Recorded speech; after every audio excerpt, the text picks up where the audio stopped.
Out of all the dumb shit that I fucking have done, like, I probably regret this the most. What do you think is the level of frustration from fans, other influencers? So I check my phone, and there's a message, a group message that says, do we need to get crisis management involved? I said that I didn't do this thing. I said that I didn't do steroids this whole time.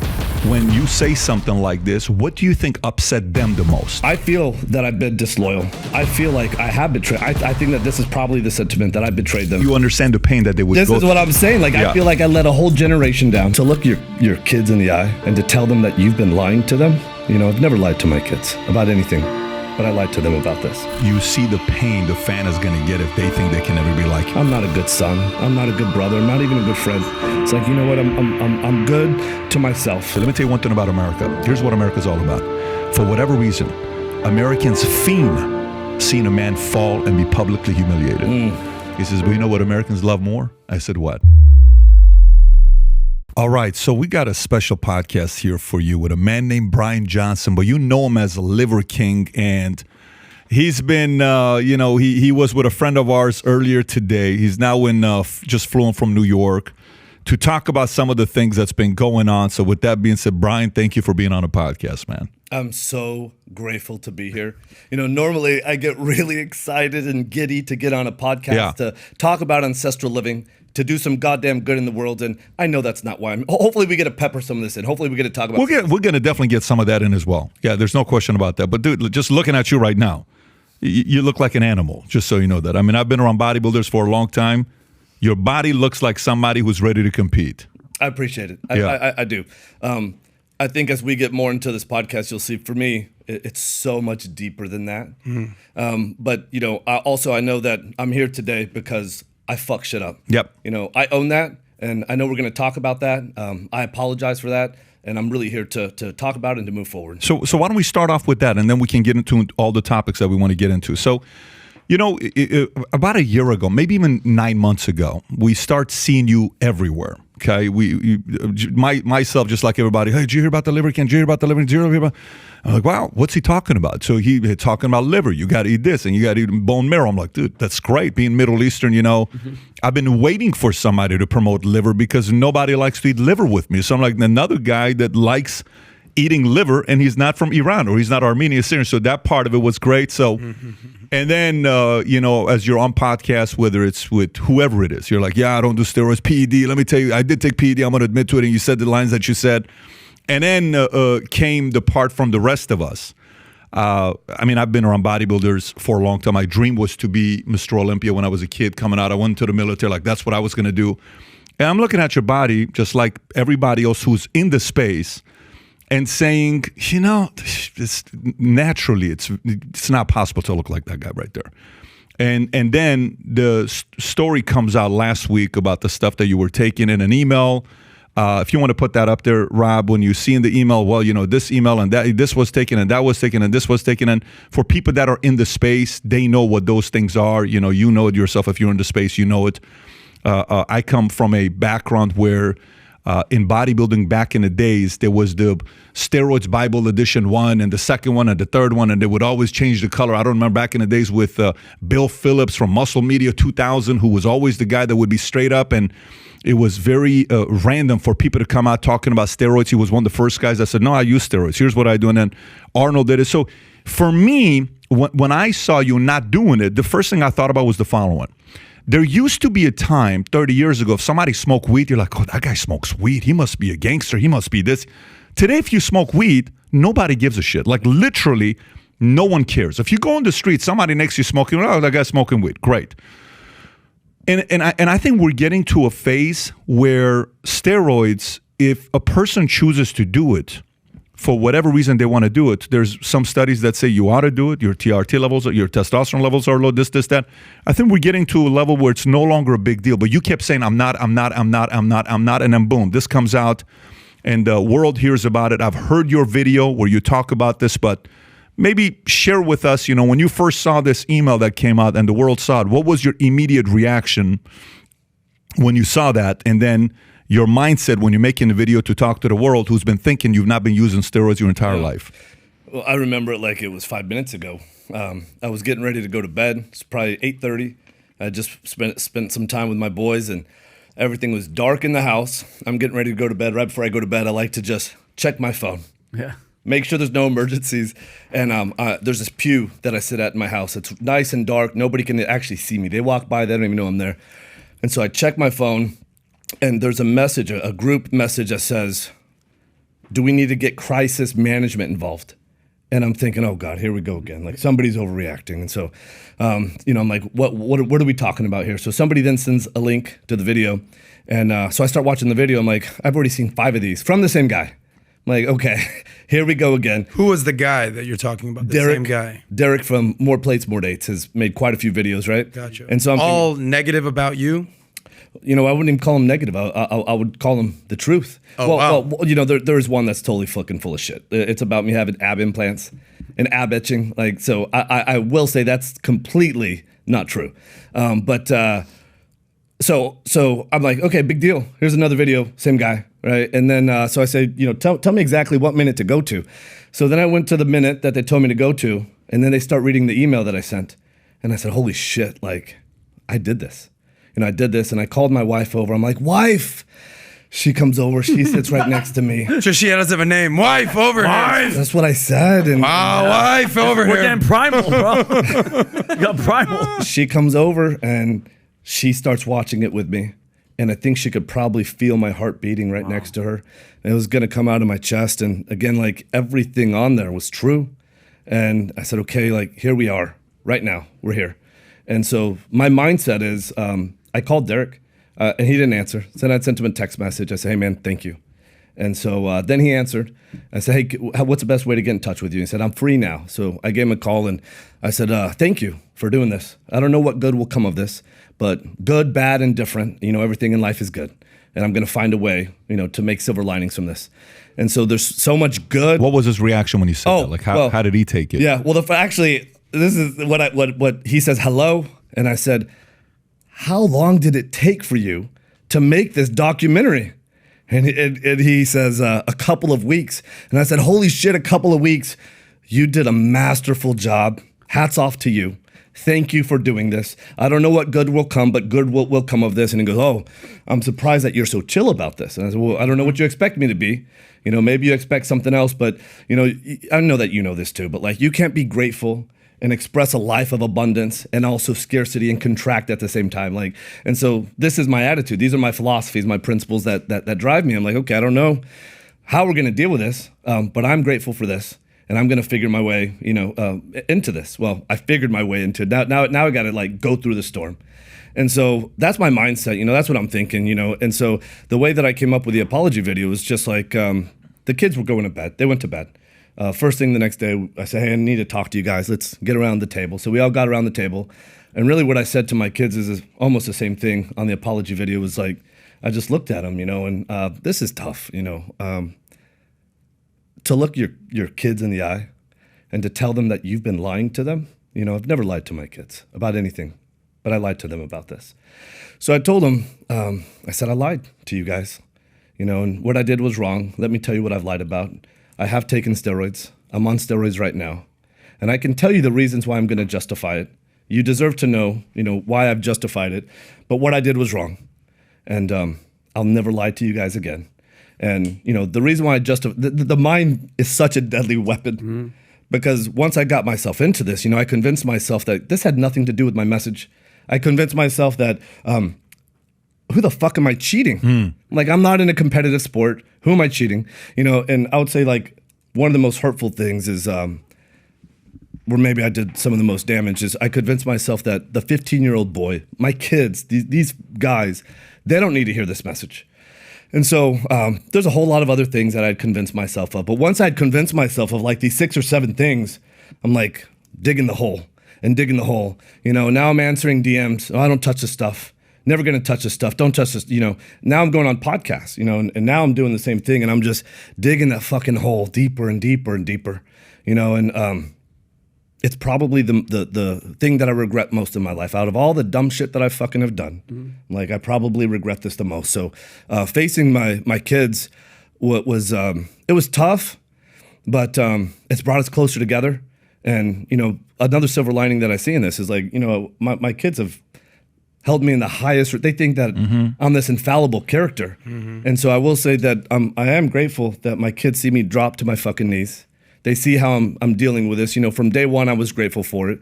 Immediately, I'm like, I own this. I fucking own this.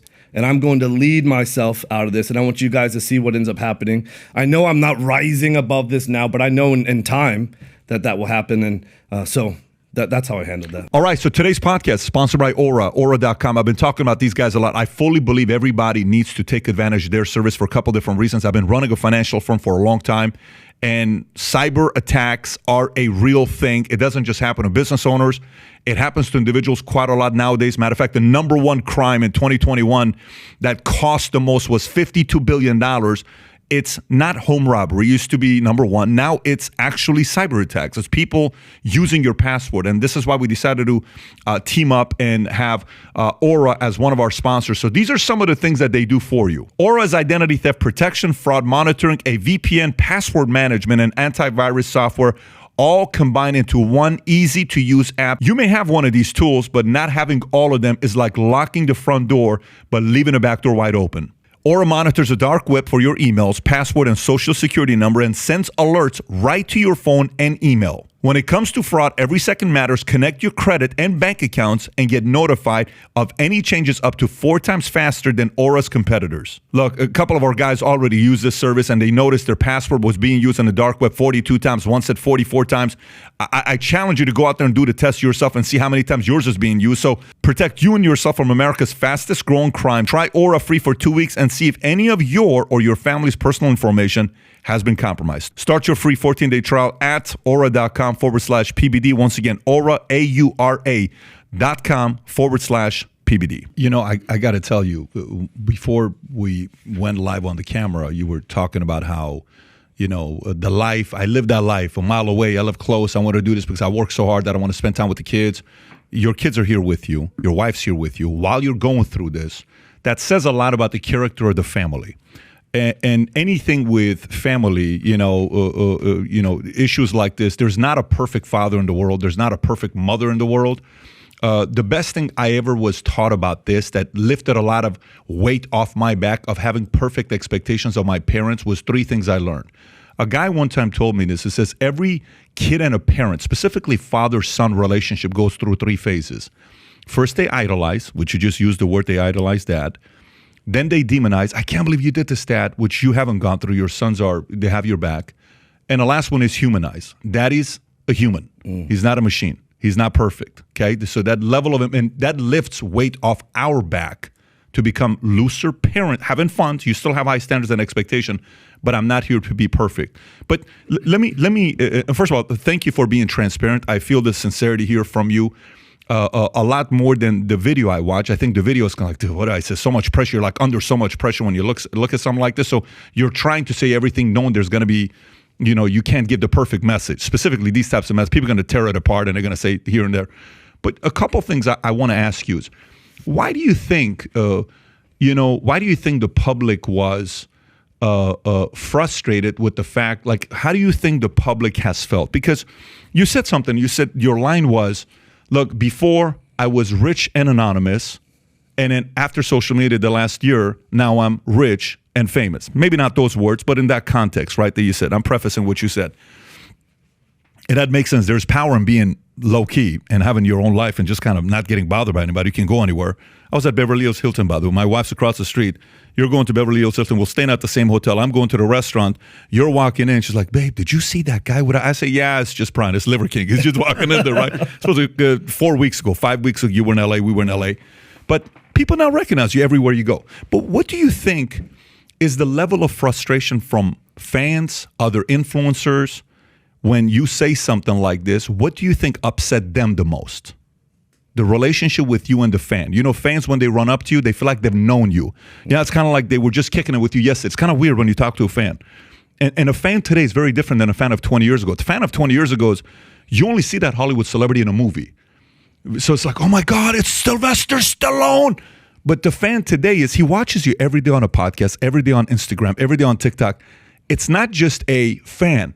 It's my boy. Yeah. It's my, so what disappointment did you experience with the fans? What do you think they're thinking? And they really know me. I mean, First thing I do, I get up, I make a good morning story. I mean, I'm filming stories all throughout the day, every single day, to let people in. Yeah. And I think, I don't know how really to answer this other than I let them all down. I said that I didn't do this thing. I said that I didn't do steroids this whole time, and I've been doing them. And so I think that when you're dishonest with somebody, when you mislead somebody, I believe that what they feel is betrayed, and so what I try to share back is, first thing I always want to say is I apologize for this. I did this. I own that, and I know what I did was wrong. But what I try and make sure everybody understands is the North Star is that 4,000 people a day actually kill themselves, that 80,000 people a day try, that 85% of the population has self-esteem issues, 80% struggle paycheck to paycheck. And there's a reason, right? Like, why do we live beyond our means? Right? Why are we trying to project our status, our worth, our potential with shit that you put on your wrist, with what you car, with the car that you drive? 70% of the population is overweight, half are obese, 50% on prescription medicine, 40% have or will get cancer, and 20% want to have kids and can't have kids. My North Star is that the world is hurting at record rates. My kids couldn't breathe. They had to go by ambulance to the hospital year after year after year.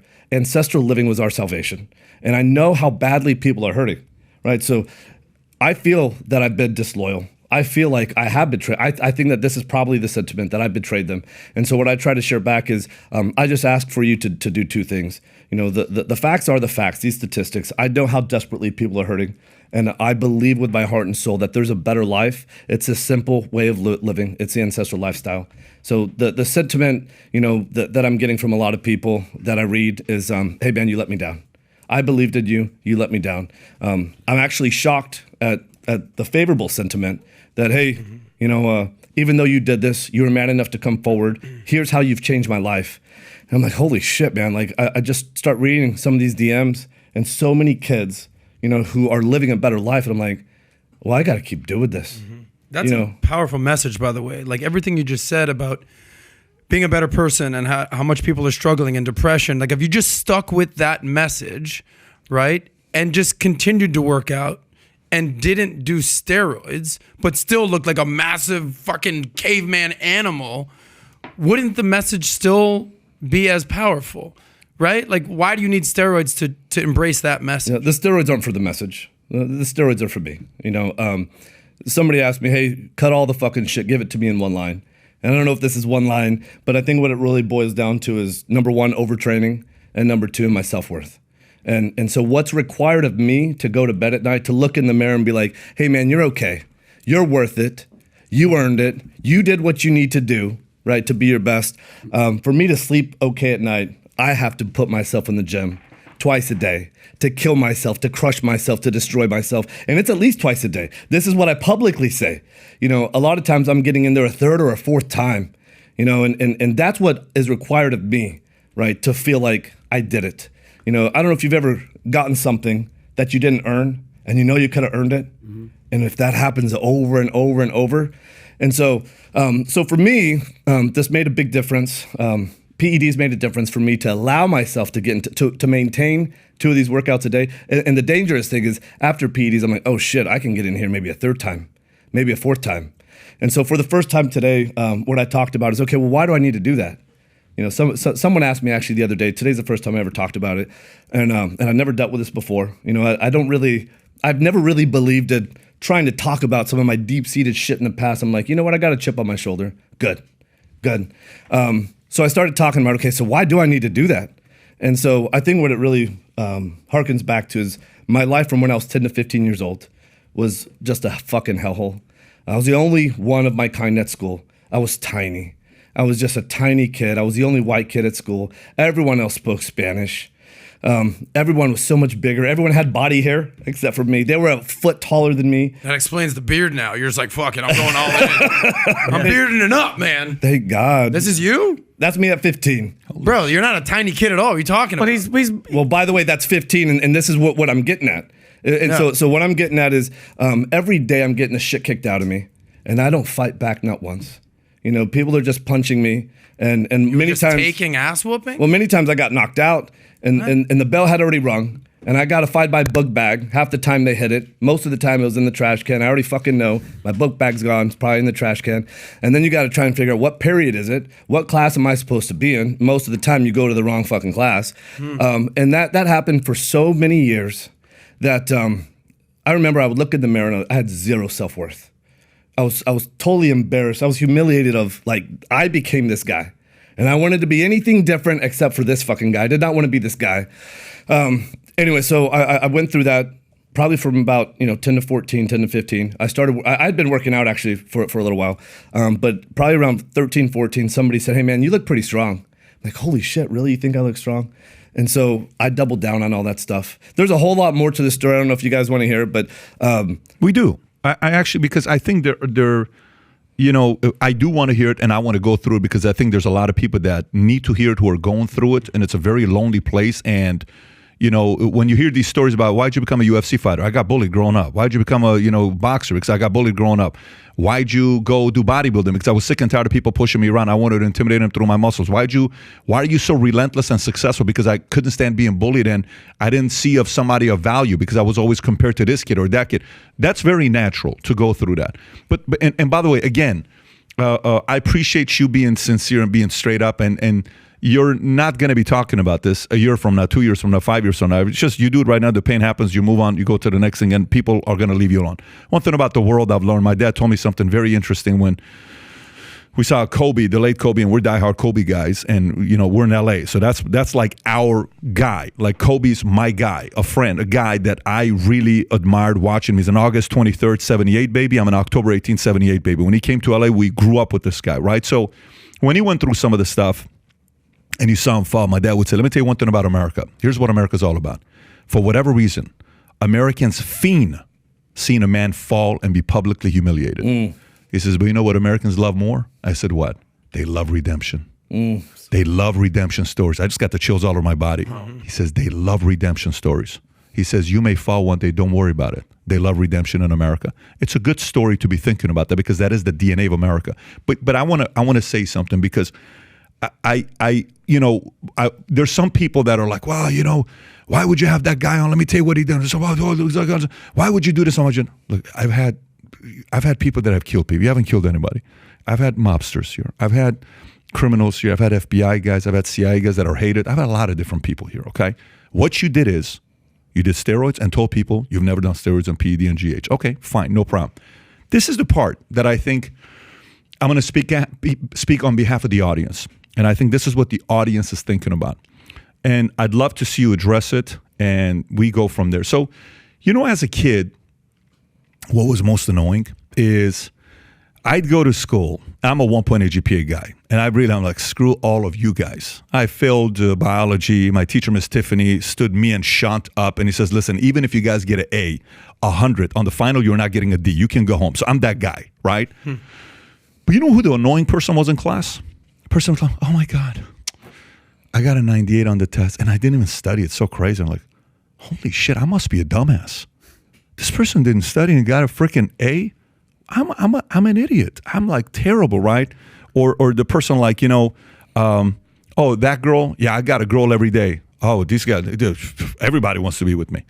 Yeah, you paid her $500. You paid the other girl $500. You paid the other. She's like, I must be an idiot. I can't hook up with any girls, right? And then the other part, all my money, it's all self-made. My parents gave me nothing. 10 years later, you find out a kid got $28 million when, his mom died or grandpa died or somebody died. Money. That's the feeling that produces frustration because one cannot compete with that. One of the reasons why I stopped bodybuilding, where it was going to be my life, and I appreciated this guy's being straight up with me. I get out of the Army. I didn't do steroids in the Army. I got out. When I got out of the Army, I did 6 weeks of primobolan. I don't know if you're familiar with primobolan. Heard of it. Yeah, primobolan. And then I did a couple pills of Anadrol 50. And I took some Clen. I only took Clen for 1 week because Clen made my heart go. I'm like, dude, I can't touch Clen at all. So this is me at 18, 19 years old. This is what I'm going to be doing. And this is pre-primo. I haven't touched anything here. This is purely in the Army, right? This is what I'm going to be doing. If you go on the picture right there on the bottom, right there on one lower, this is, if you click on that, that's Primo, that's Anadrol 50, That's that phase, okay? I have 21-inch arms at this phase. I can't have 21-inch arms naturally at 21 years old. So now, unless if my name is Ronnie Coleman, which he can, because he looked like that till he was 30 years old. And then one day I went to Mr. Olympia, okay? And I hung out with all these guys, but put the picture with me and Dorian Yates top left. Look, this is him and I when this is at his peak when he was killing everybody. And at the bottom, 20-some years later, we meet each other, right? It's an interesting picture right there with him and I. Venice right there. Yeah, that is Venice. That's Venice at a tattoo parlor. It's at Venice Beach, yeah. So we meet the second time around, but I went to Mr. Olympia Vegas. Never forget, because a lot of shit happened when I was at Mr. Olympia. Good, bad, and ugly, all combined at my life changed at this Mr. Olympia event. So, and I hung out with all these guys. These are guys that would compete. 6th place, 5th place, 4th place. They're partying hard. These guys are partying like freaking rock stars. It was insane, the shit they were doing. It stays between us and them, but they were partying like freaking rock stars. And I said, listen, guys, I want to go into this space. What do I need to do? What do you need to do? Shit. You really want to go through it? Let's go through it. Winnie, Decca, Sosnick, Anavor, all of this stuff that they went through. And I'm like, yeah, I'm not going to do it. And I stepped away. And the average bodybuilder was Mr. Olympia is 5'10" is a good height. 5'8", 5'10". 6'2.5" Arnold, that's in the 70s. You ain't going to do it today. Today you have to be 5'8", 5'9", 5'10". And I stepped away. What I liked about it was the fact that they managed expectations with me up front. And I made a decision as a kid. When I say kid, I'm 21. I'm a grown man. But, it's a kid compared to these men that are 32, 34, 35 years old. You're also 6'4", Pat, despite what the internet says. I totally get it. Yeah. I am 6'4". But what I'm trying to say is that made me want to say, yeah, you look like that because you're using that. I don't have to worry about anything. I'm stepping away. That's probably the biggest challenge I have with this here is the fact that it makes a guy sit there and say, dude, maybe I freaking suck. So it actually, when you're talking about the anxiety, the 4,000 to 80,000 people committing suicide, the other day I sent a message. A guy texted me back saying, Pat, I'm about to kill myself. I'm like, what are you talking about? I have to call this guy. Like, what you're saying is true. It's very, very true. But I think the cause of it, Brian, is there's a guy I was talking to one time. I'm like, so how's your marriage? Oh, my wife and I never argue. I'm like, shit, I'm never getting married because all I saw is my mom and dad arguing. Yeah. Versus, I talked to you, I'm like, how's marriage? What are you talking about? 30 minutes ago, we just fought. And it was a pretty bad fight. And marriage is hard. And it sucks at times. Matter of fact, 80% of the time it sucks. Because you're dealing with kids, in-laws, arguments, insecurities, your fears, your this, finances, It's freaking sucks 80% of the time. Then I say, I'm willing to get married. Versus, oh, we have a perfect marriage. I don't want to get married because I'm never going to be able to compete with perfection. So I think the reason why people are having so many suicide and anxiety and panic because they see so much perfection with a Kim Kardashian. They see so much perfection with all these other people, and they say, dude, I can never amount to this. So the story you're telling now and just opening up and saying, I messed up royally, here's where I'm at. Believe it or not, I'm sure you feel like you got 1,000 pounds off your back that you're like, dude, fuck, this is awesome that I don't have to carry this shit anymore. But also same time, I think if I do, maybe I'm alone in this here, maybe I'm just the only one that thinks like this and fans don't. But typically I can understand how the fans would relate to this. I think that's probably the biggest frustration with this story because it makes them feel like when they compare to you, maybe you're just a human specimen and I can never be like you. You know what I'm saying? Yeah. I think that's the biggest pain that they're having. Yeah. I love what you said about your dad. That advice is incredible. I love that.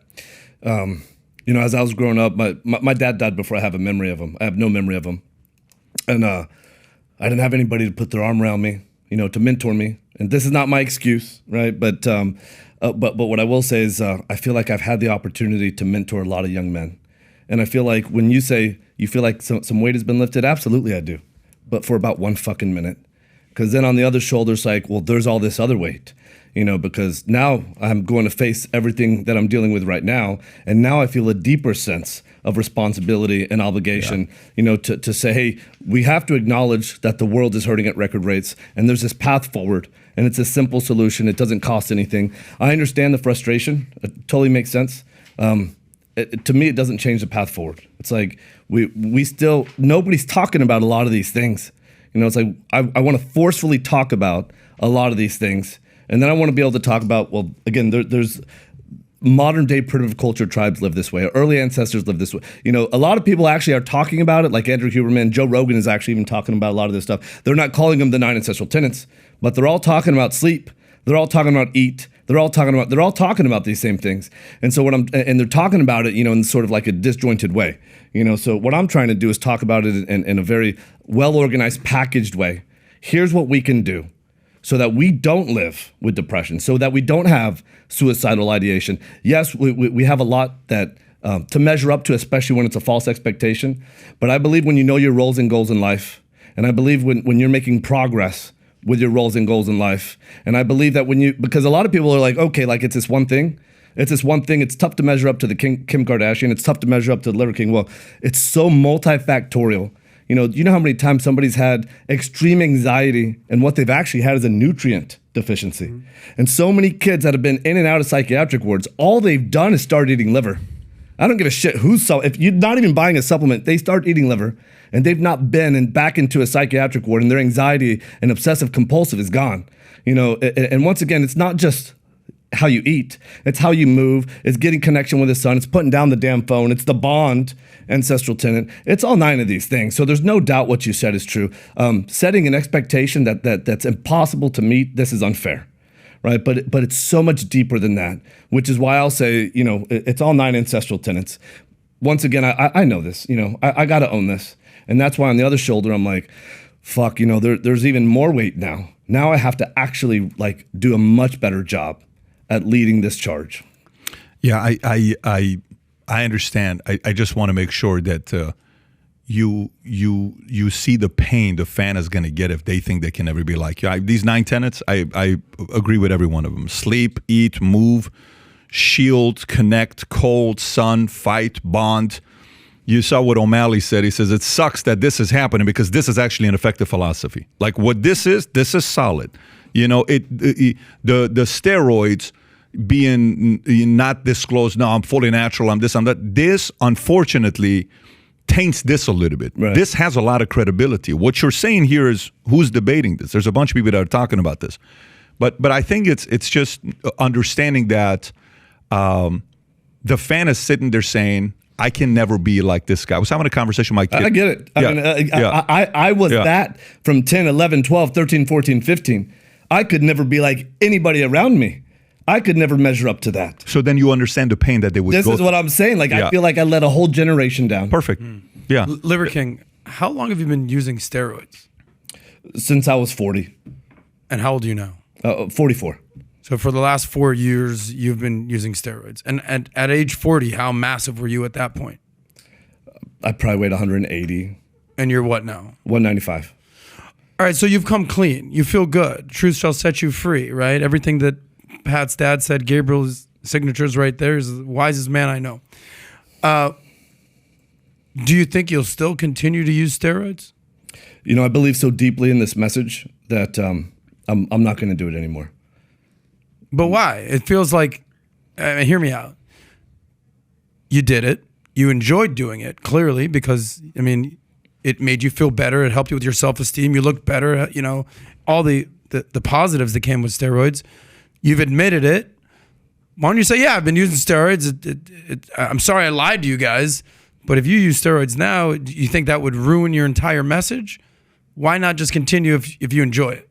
That's my question. Yeah. Well, like I said, I believe so deeply in this message and that my root cause is really the overtraining issue. I got to figure that out. I got to figure out the overtraining issue. I got to figure out the self-worth issue.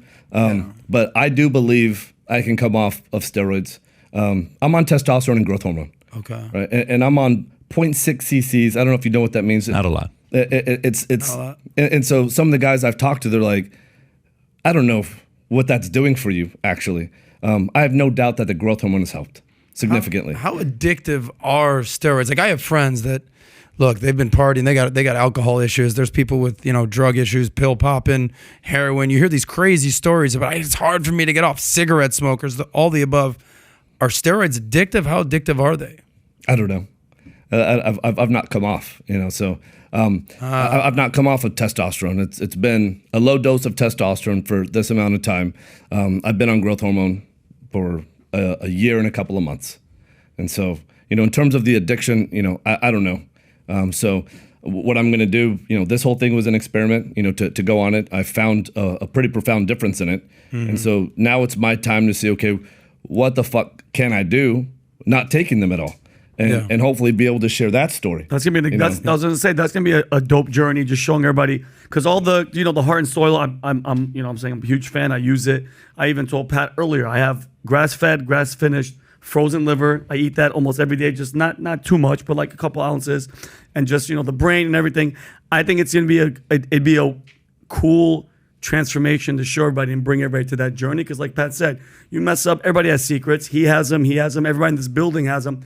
I have them, some worse than others, but that weight is off. And I think, taking advantage of this movement now, because those fans that were hurt now can say, okay, manned up, and now let's see where this journey's gonna go. I think it's gonna be a good one. Because you're still gonna keep working out, you're still gonna do everything else. Let me ask a question for you, Brian. So you've had money for a minute. It's not like you didn't fly here in a chart. You flew here in a private jet. You flew from Austin to New York to here, back to Austin, and that I can tell you the jet fuel cost. What kind of plane is it that you guys flew in? Is Citation Sovereign. You spend probably $140,000, $130,000, some number like that. On you're spending a six-figure check to just travel New York and here. So a person who does that, you're not doing it if you don't have money. So you made money. You've had success with capitalism and all that other stuff, and you've done well for yourself and your family. You live in a nice place, you have a good lifestyle. You drive a bigger truck than mine, which is freaking awesome. The F-450, it's sick. And but for myself, the first time I was 21 years old, I got out of the Army. So remember how I said I was going to go be the Mr. Olympia thing? And then I met this guy who introduced me to a billionaire in Newport Beach.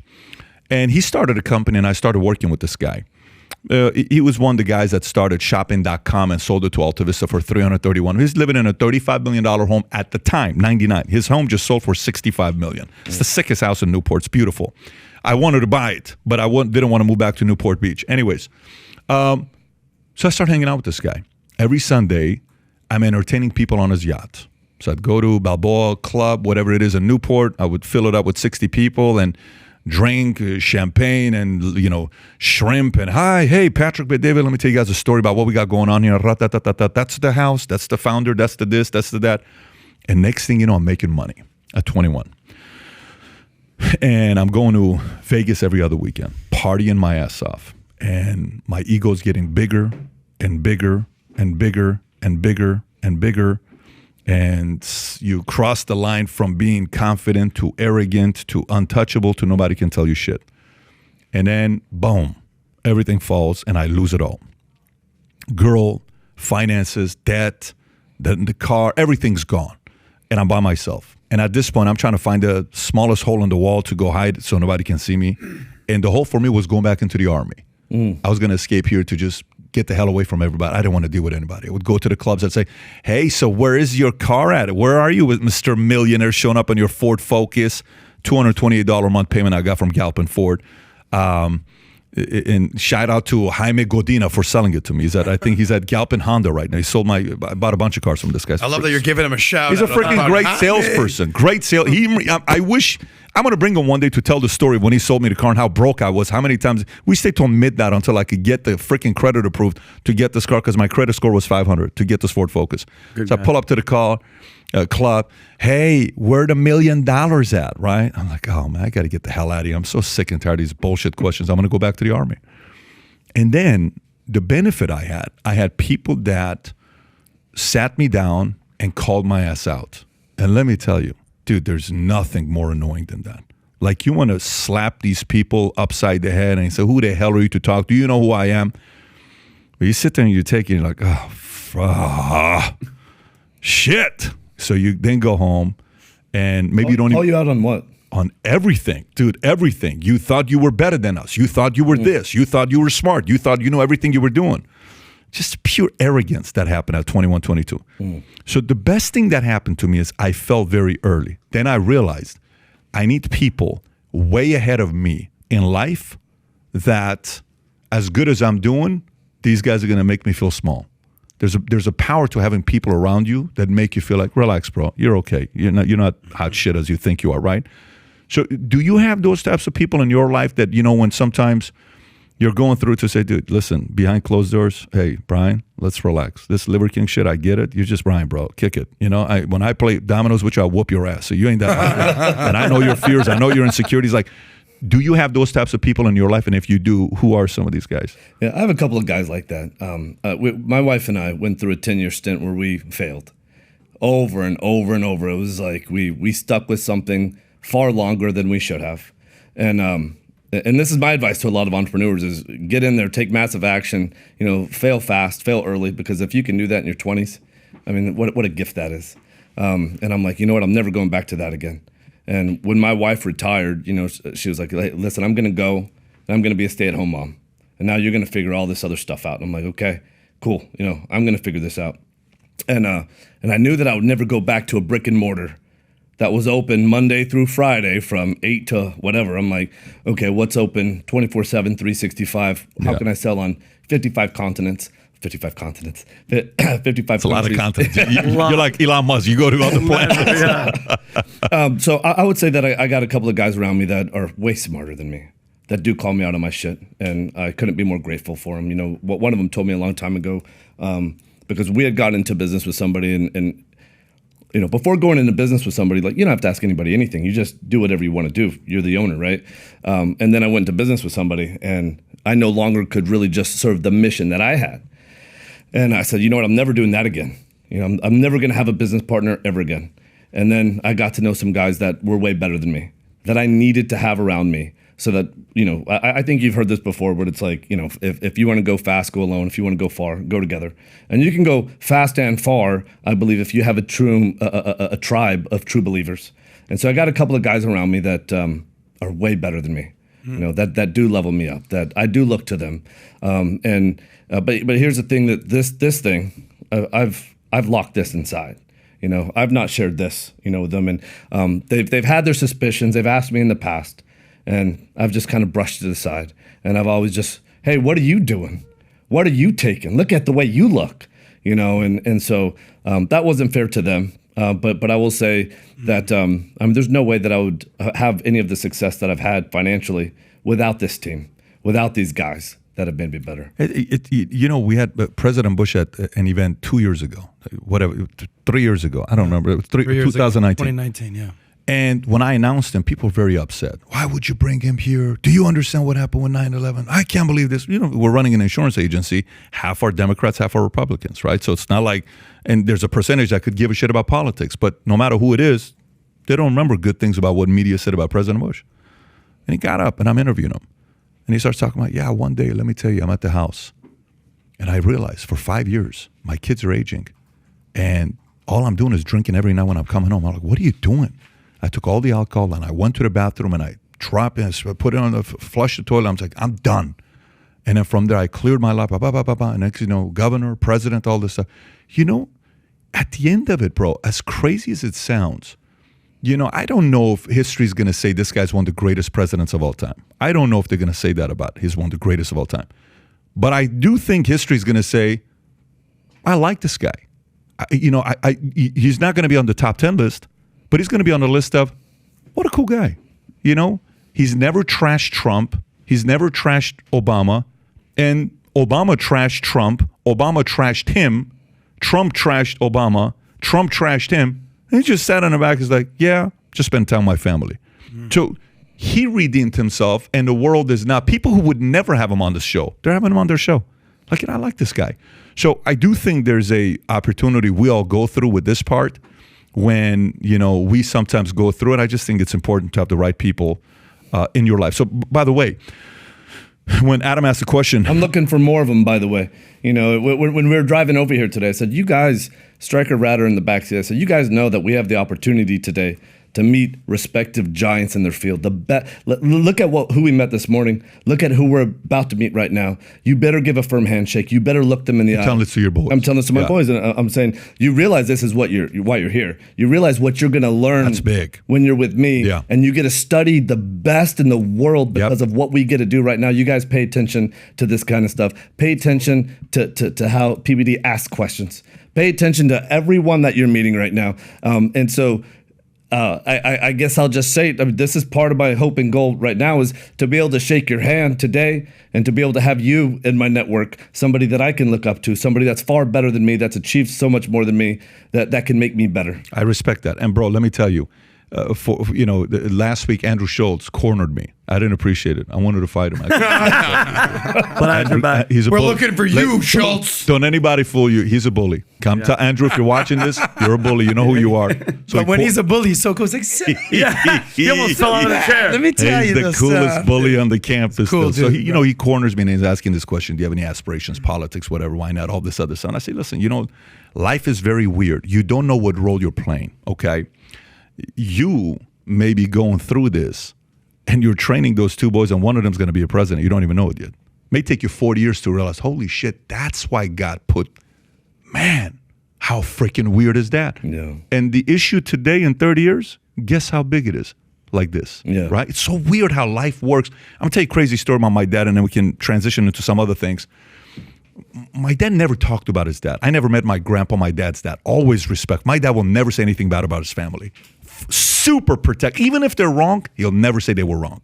He's like the straight up, like, never do anything to undermine his brothers, sisters, none of them. Even if they screwed up, nothing, right? And if he does, it's always from a standpoint of, but no one's perfect. And, he kind of goes that angle. So one day he's like in the apartment, and we're living together, and he's in tears. He's crying. And I'm like, so what's up? What's going on? He says, you wouldn't believe what happened. I said, what happened? And he's just like rubbing his forehead like this. We're not living together at that time. I don't know what year this is, but I'm sitting there talking to him. And he says, do you know what Siamak just told me? Siamak is our brother-in-law. We call him a saint. He's a sweetheart. He married my sister. Their 20-year anniversary just happened a couple weeks ago. He says, do you know how my dad died? I said, I don't know how your dad died. He says, my dad died because he had a stroke. And he says, you know what was the most painful thing for me? He says, no. He says, my father, in the last month before he died, he said a lot of painful things to me. And he's never said that to me because I love my dad. And I'm like, I have no clue where this guy's going with this, right? My dad's very guarded. He won't open up. He says, for 35 years since this man died, whatever the timeline, I've been trying to figure out, why would you on your deathbed say so, like you're such a disappointment, son, you're so this. These are painful words from the man you look up to. He says, Siamak just came home and told us his dad just had stroke, and he went to check on his dad. And every day his dad's telling him how disappointed he is in him, okay? And then the doctor, after a couple weeks, just pulls him aside and said, listen, one of the symptoms when a man's having a stroke and they're in this situation, they say very hurtful things to the people they love the most. And Siamak came to console to my dad and open up to my dad, and my dad's like, dude, are you kidding me? I've been freaking dealing with this for 35 years. That's what my dad told me. Yeah. Look at 35 freaking years for my dad to take this weight off his back. Wow. It's such, you understand what I just said? He's telling me this story. I'm sitting there saying, holy frick. That means some of the answers to certain questions that we're going through right now. You mean to tell me I have to wait 35 years for the answer? Damn. Yes. Wow. Talk about patience. Man. Oh my God. So you may be going through this shit right now, and you ain't going to know for 30 years. And in 30 years, you're going to be like, did you just see what happened? Yeah. Is that? Yeah. Damn, dog. Like, that's a weird thing about life, that when we're going through an embarrassing moment and it's like all the spotlight's on us, you ain't as big of a deal as you think you are. Like, you tell yourself, relax, bro. You're going to die. Everyone's going to move on. It's going to be all right. But during this time right now, I understand it's painful. There's been so many guys that have put their arm around me, that have been toward me.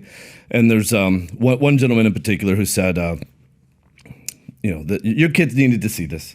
Your kids needed to see you fail like this. Your kids need to see how you're going to handle this. But he said, hey, here's the thing. In 20 years, they're going to use all this against you also. and you come talk to me then, because I've dealt with that too. Yeah. And so the part of what this process has also revealed to me is like how many people are putting their arms around me, and how bad I've needed people. A lot of what I do is in this little bubble. And I'm like, I know I can do a lot by myself. And man, like there's no way I could have done this by myself. Can I ask you one question? By the way, the story you just told about your dad, it's so freaking powerful, because I dealt with the exact same thing with my father. And I'm like, holy crap. It's very powerful. But back to you, Pat asked you a very, I think, important question of like, All right, we all have to have homies that kind of call you on your shit, no matter how big you get. All right, bro, relax, all that kind of stuff like that. We all need that.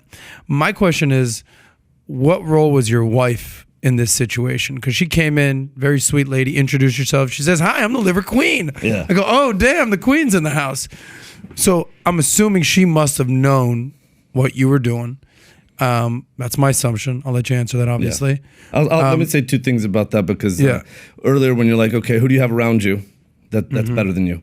And I don't really want to share publicly who that is, but I'll share publicly that there's no doubt that my wife is number one. When I knew her, when I first met her, I knew she was way better than me. She's still way better than me. We got this thing in our household, loyalty above all. That comes from her. You come home with a dead body, that person helps you to figure out how to bury it, right? And then you talk about the ethical and moral quandary later, and you deal with that internally. What I'll tell you is that I've never lied to my wife. My wife knows about this. We're dealing with that internally as well. I don't know if that partially answered your question. Yeah, no, I mean, just because to come clean, and the whole world, and even your best buddies didn't know about this, but it seems like there was at least one or two people that knew. The person that found the emails, they knew, obviously, and now your wife. So to be in love with your wife and her and be in your corner, I feel like that would be a double lie in your life. So at least you guys had this bond, right? So you're not apologizing to her, that whole thing. But now I'm still apologizing to her. I mean, look at how I've drugged her into this. But she knew the whole time, brother. So it's not like she didn't know. So she at any point should have said, "Brian, what are we gonna do?" Like, it's one of the, and let me just, but you did steroids. You didn't rip off 1 billion people. You're not Bernie Madoff. You're not Sam Bankman-Fried. Like, I'm listening to all this. I'm like, all right, so Brian's in fucking steroids and lied about it. Okay, so I'm trying to, in the context of the greater scope of things, what Pat is saying, I'm not like, what a scumbag, bro. I'm just like, all right, that's not what it is. But at the same time, she was very much in the know. So, what's your question? I was going somewhere with this, but just the relationship with your wife, you didn't lie to her about that. Right. So you're saying that you're dragging her into it, but she kind of dragged herself into it. She knew. To me, I just want to protect her. I mean, I know that this is my job as a man also, right? Is to fight, to provide, and to protect. And I'll stop at nothing to protect her. And so what you're saying may be accurate. Yeah. In my mind, this is my responsibility as a man to always protect her. And so that's what I'll say about it. By the way, if I may, from a different perspective, as a married man, you would die to have a wife like that. Just to. Because you don't know the conversations behind closed doors. That's between him and his wife. That's none of our business. That's between their business. By the way, that's not the angle I was I know going you're not. with that, I just want to come so the audience gets the context as well. Dude, Michael went to jail. Francis went to jail for God knows how many years, and he's been with his wife for 39 years. I don't know what's it. They just celebrate 38. 39. Holy shit! Can you imagine? You go. So there's people like that you see, and you just have to say, man. Do you have a sister? Like, it's one of those types of things. Like, can you introduce me to your sister or a cousin that has your genes and DNA? Because it's hard to find that level of loyalty. I guess to be clear, the question I was asking is, at least you weren't lying to her this whole time. That'd be a different situation. If it's like, not only am I lying to the public and my kids and my friends and my family, I'm also lying to the person that I sleep with next every day. That's a different type of regret that you would have. That's what I'm asking. Listen, a friend of mine, if there's one person that knows you're on stuff, is your wife. You know why? And again, I'm not getting into the personal stuff, because when you have to go 2 or 3 times a day. Okay, so if your wife is sitting there saying, "We're like going once every other day, every 3 days," shit, this guy wants me to go 2 or 3 times. I'm freaking tired. I got to work out to be able to handle you. Shit, it's like, you understand what I'm saying? Okay, gotcha. I didn't know believe that because testosterone level from 400 to 1,400, dude, she may be running away. Is that true, Brian? I'm not telling. He doesn't have to disclose that, but that smile on his face says a lot of stories. Go ahead, Vinny. But I was going to ask, so Brian, because your wife Barbara, I was just curious. That is very interesting. Why do we just skip over that? That's where juicy. So Brian, Barbara, your wife, she's seems amazing. I follow her on Instagram. I'm just interested. How do you think? How is she?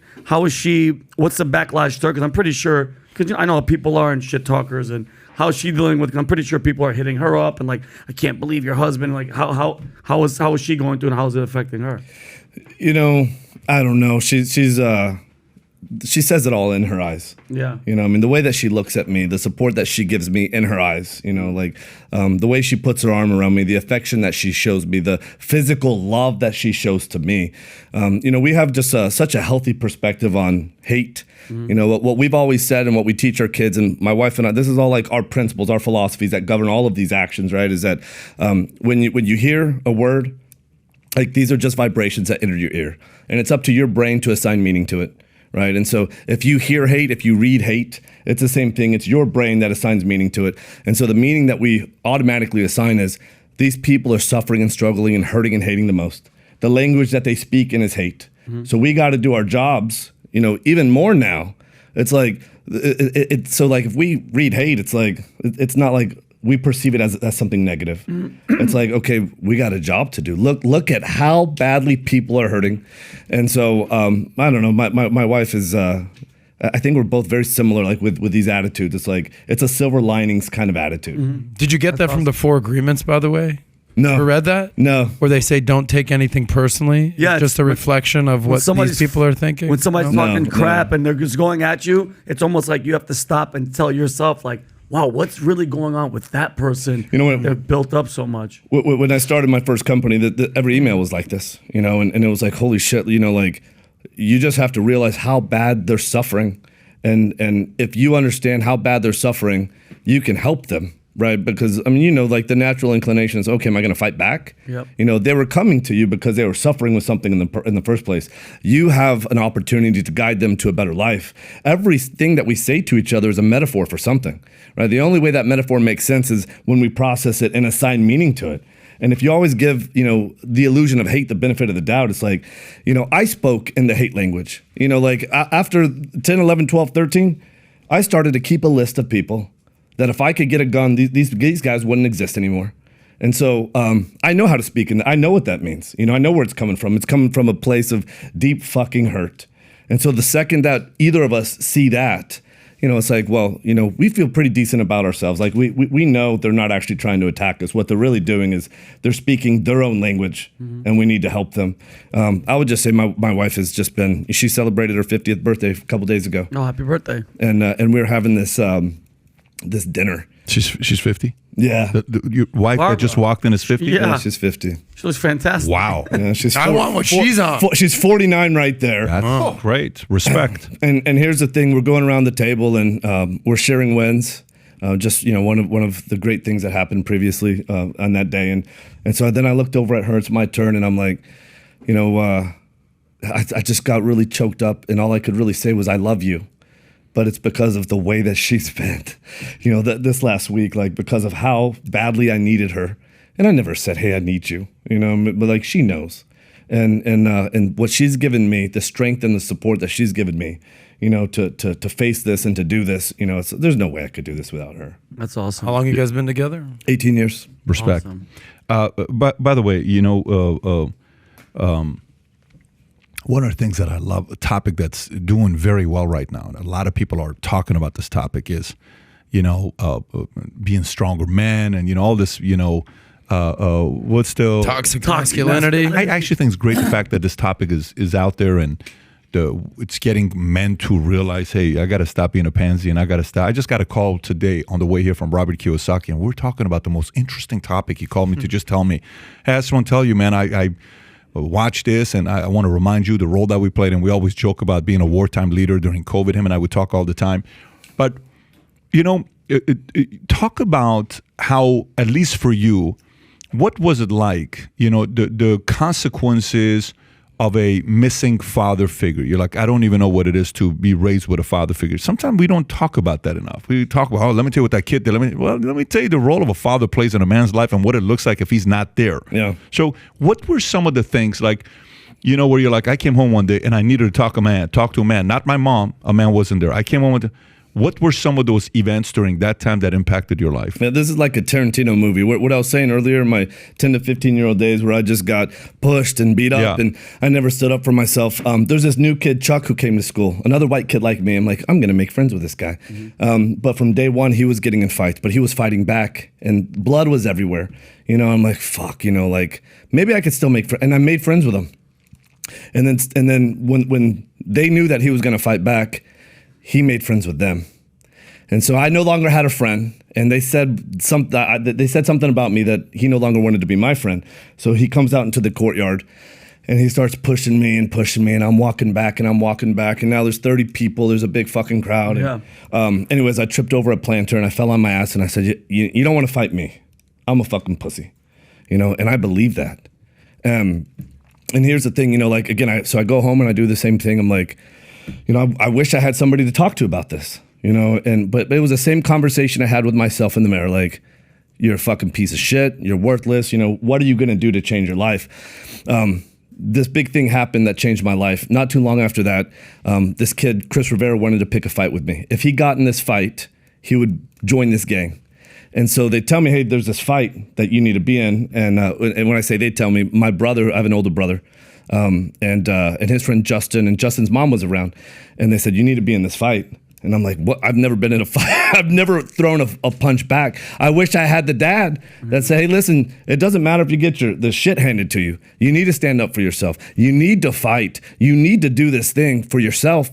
But nobody told me that. And, you know, I think this might be one of the greatest things that happened to me at this stage of my life. I believe this is my first true rite of passage.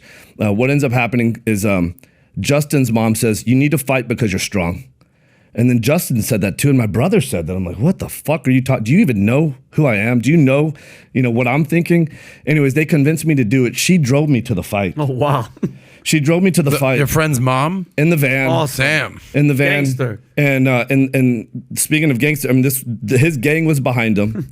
He's standing there, and I get out of the van. My heart's going a mile a minute. I kind of walk up quickly. He's waiting there for me. He starts approaching me. I'm facing him, and I threw a punch from like a mile away. Everything that I had, Haymaker. I had no idea what was going on. Yeah. I threw myself to the ground. Oh, geez. You know, I wish I could see this today. Oh, God.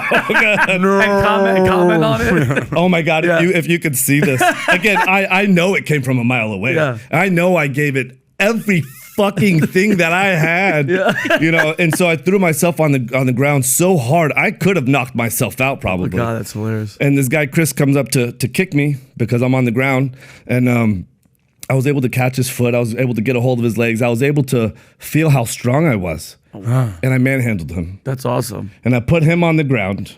And I manhandled him so effortlessly that I pinned both of his elbows to the ground underneath my knees. I had this hand on the neck. I don't know if you've seen this shit in the movie, but it's like all from the fucking movie. Yeah. And so I'm getting ready to do my thing. And I looked in his eyes and I saw this pathetic, scared as fuck, hopeless, helpless kid. And so I saw me and I couldn't do it. There's no fucking way I could do it. And, just the other day, I'm in the car driving to go say my apology video, and I'm telling myself this story. Why do you have to overtrade? Like, what are you dealing with? And I'm telling the story, and I'm getting choked up, and I'm like, holy shit! Like, I'm able to go deep on this. I know I can talk about this. I know that this is big part of that issue, and I couldn't do it. And I got up, and he didn't. There was no retaliation whatsoever. There was a mutual understanding here. There was a mutual understanding between us. The gang's throwing rocks and cracks the window on the minivan. We get back inside. She says, "I'm proud of you." Justin says, "I'm proud of you." My brother says, "I'm proud of you. You're strong." And you know what I knew right then is worthless as I had felt up to that point. I can do that. And if I can do that, what else am I capable of? And I knew that it had been my working out that had led me to that. And now I finally got the first chance in my life to feel what that felt like, to actually be strong, to have some sense of fucking control. Thank God, that this happened. But I will say this started this maniacal drive to be in the gym, to do this, to double down. It's like, I know what my roles and goals are in life. Like, I only pick a few of them because I know I can only be great at a few things. I'm not a good son. I'm not a good brother. I'm not even a good friend. It's like, you know what? I'm good to myself, to express my highest and most dominant form, like as a man. I know I'm a good husband. I know I'm a good father. I dedicate everything to that. There's these other things, these other roles that are important to me that I'm probably the worst in the world at. But this is what I knew. Like, there's this maniacal drive, the ability to have some sense of control, some strength. So I don't even know how this whole thing started, but this is why I started telling the story, man. It's because thank God that happened. It was about the father figure and the mentoring because he wasn't there, but she stepped in. Justin's mom stepped in. She told me to do this. This was the equivalent of what a dad should do. Wow. You know, and so thank God I did that. Shout out to the mom. Wow. Wherever she is, if she's around, that's a... People Are don't you realize- still keep in contact with them or no? Oh no, you know, I mean, this is in middle school. There are no cell phones or anything. You know, cell phones didn't come out till I was after college. But here's the thing. This guy and his mom were involved with some really illegal shit, and my mom said there ain't no fucking way you're gonna go to the high school that this middle school feeds to. By the way, I want to point this out. In 8th grade, I almost figured out how to fit in. Now I got my ears pierced, I'm slicked back.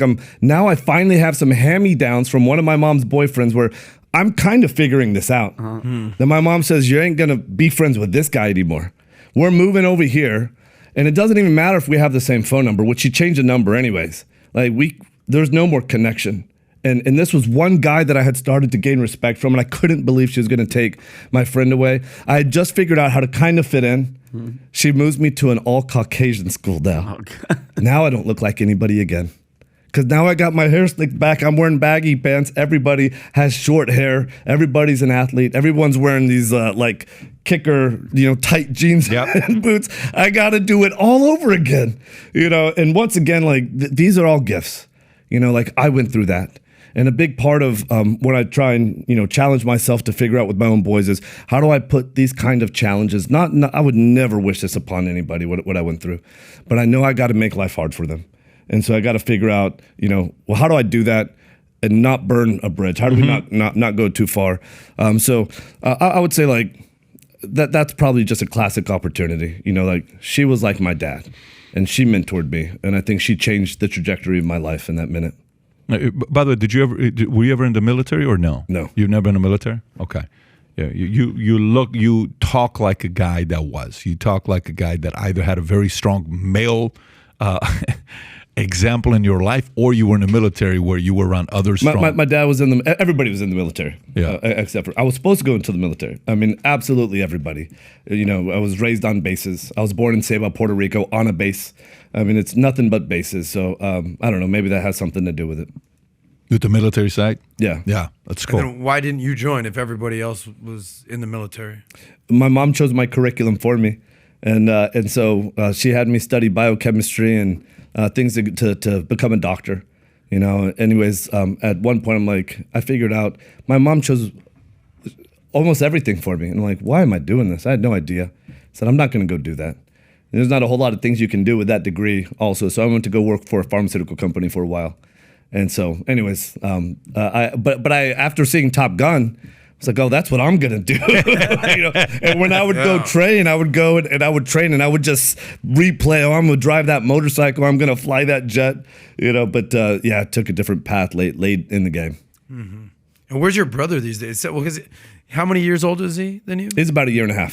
So throughout all this, I mean, it sounds like that would have been a perfect scenario for him to be like the big brother, big mentor.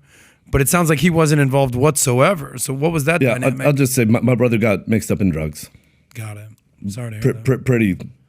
Pretty bad. Deeply. Yeah. Got it. Listen, the one thing about about life, man, when I learned this is as you age, you try to be like, well, everybody has to act like how perfect everyone's family is. And then right around the 30 number, you realize, everyone's family's got some problems. Everyone's got some screwed up things in their story. Some it's parents, some it's siblings, some it's, grandparents. It doesn't matter. Everybody's got some issues. By the way, just out of curiosity, so for you, what do you think of, like, if somebody, like the stories you read about, there's this one book called The Ageless Man. I don't know if you've read the book Ageless Man. Yeah, where the guy says you're you're not healthier if your testosterone level is lower. You need to be like, nowadays a lot of people are on TRT, more than people would know. There's a lot of people that are in the NBA that are using stuff. There's a lot of guys that are in the NFL using stuff. There's a lot of people that are in politics, content creators, a lot of people, Hollywood movie stars. You saw Joe Rogan calling out The Rock. The Rock needs to come out and do what him did. How many people you think are on stuff that we don't know about? Oh, I have no idea. I mean, I don't know. I tell my kids this all the time, and I say this to anyone who engages with me, like, don't compare yourself to me. Don't compare yourself to anybody, right? I mean, one of the most famous lines I say nonstop is to express your highest and most dominant form, right? Compare yourself to yourself, right? Because obviously once you start doing that, it's like, well, how the fuck are you ever going to measure? Right? You're never going to measure, right? So do these things. These are the ways of our early ancestors. This is how we honor the struggle of our early ancestors. This is how you can express your highest and most dominant form. I have no idea, like who's on just TRT or, I mean, I guess we would have an idea of who's on more than TRT, but this is not a conversation that I generally have. Yeah, because I mean TRT, I watch like from Facebook and everything. TRT, they're promoting it everywhere. You know what I mean? On Facebook, I get all that where you go get the test and they'll tell you where your testosterone's at and they'll send it literally to your door. It's not illegal, right? TRT? Correct. Yeah, it's not. It's not like TRT is not the big deal. So my question, because I really don't know, is the growth the thing that people are saying that's a steroid? I mean, it's not like anabolic like DECA or all that other stuff. I mean, I don't see like the big problem with. I think you could categorize it. It's a performance enhancing drug. Yeah. Technically it's not a steroid hormone. It's a peptide hormone, but there's no doubt that it's helped with performance and recovery. Mm-hmm. There's no doubt. I had a close friend say, hey, you should not say you're taking steroids. You should tell people what you're taking, which is testosterone and growth hormone. Yeah. And I'm like, you know what? What I've done is I've undershared. Let me overshare at least. Yeah. I'm taking steroids. Yeah. I've been on steroids. I'm on steroids, right now, which is testosterone and growth hormone. I would say growth hormone has played a significant role, in helping me to recover, to help me get in the gym as many times as I want. Yep. I do think it has made a big difference, but it 100% is through a clinician, through a trained professional, monitored and managed, and everything is written as a prescription. Got you. So, and Brian, like, just, I mean, health-wise, and I'm happy that you're doing it the right way and you're doing all that. Like, health-wise for future stuff, are you worried? Because, I mean, there's only so much the heart and the body can actually take, no matter what a doctor says. Do you have any worries about that ever, like, catching up or, like, a heart attack or something crazy? You know what I did? Early on, I also was on DECA and Winstrol. And so my blood chemistry was all fucked up, was all deranged. And I'm like, I'm here to be a dad. I'm here to be a husband. Like, if this is going to fuck this up, I'm going to get off this. And so that was pretty clear. I mean, we discontinued the DECA and the Winstrol, and the blood chemistries look good. Perfect. Yeah. That's great. So, I mean, again, like, I think it's very nuanced who should even consider this, right? For a young man, don't even think about it. I mean, there's no steroid. There's no form of any steroid that's appropriate for a 15-year-old or a young man, or even 18, or because I mean, your body's producing it. You're just throwing money down the toilet. Right. You're in prime testosterone. You're on steroids. You're on. Exactly. But there is one thing that I'm sure you're already planning for this.